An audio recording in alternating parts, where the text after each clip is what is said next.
समर्जित खाडगेंनी Rashtrawadi SP पक्षात प्रवेश केला आहे। कागलमध्ये हसन मुश्रीफ विरुद्ध समर्जित खाडगे असा सामना होण्याची शक्यता त्यामुळे बळावली आहे। शरद पवारांच्या उपस्थितीमध्ये पक्ष प्रवेश हा पार पडलेला आहे। लवकरच आणखी एक पक्ष प्रवेश होणार असं समर्जित खाडगे यांनी दावा या ठिकाणी केला आहे। तर कागलच्या भविष्यासाठी पक्ष बदलल्याचं समर्जित खाडगे म्हणाले। कागलमधील गैबी चौकामध्ये शरद पवारांचा मेळावा होता आणि याच मेळाव्यातून समर्जित सिंग खाडगे जे आतापर्यंत भाजपमध्ये होते मात्र त्यांनी भाजपला रामराम ठोकला। काही दिवसांपूर्वीच त्यांनी संकेत दिलेले होते राष्ट्रवादी एसपी मध्ये प्रवेशाचे आणि त्यानुसार आज त्यांचा हा पक्ष प्रवेश झालेला आहे। तर इथं फक्त सुरुवात आहे, आणखी काही प्रवेश होणार, आणखी एक प्रवेश राष्ट्रवादी शरदचंद्र पवार पक्षामध्ये होणार असं या ठिकाणी समर्जित सिंग खाडगे यांनी म्हटलेलं आहे। त्यामुळे कागलमधून हसन मुश्रीफ जे एक मोठे नेते आहेत, अनेक वेळा आमदार राहिलेले आहेत, त्यांना आता समर्जित खाडगे यांचं आव्हान मिळण्याची शक्यता आहे विधानसभा निवडणुकीसाठी। त्यामुळे इथल्या विधानसभेमध्ये रंगत येण्याची शक्यता आहे।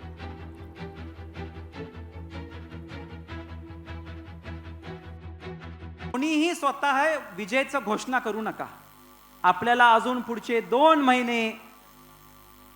महिने लोकांमध्ये जाणं, लोकांपर्यंत पवार साहेबांचा संदेश पोहोचवणं आणि प्रत्येक घरामध्ये तुतारी पोहोचून येत्या काळामध्ये कागल विधानसभेचं सुराज्य निर्माण करण्यासाठी काम करायचं आहे।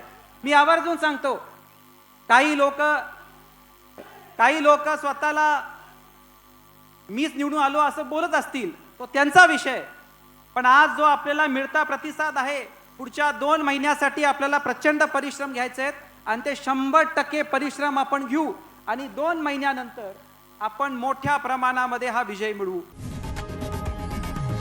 लोकशाही मराठी ऐका, पहा, जागरूक रहा।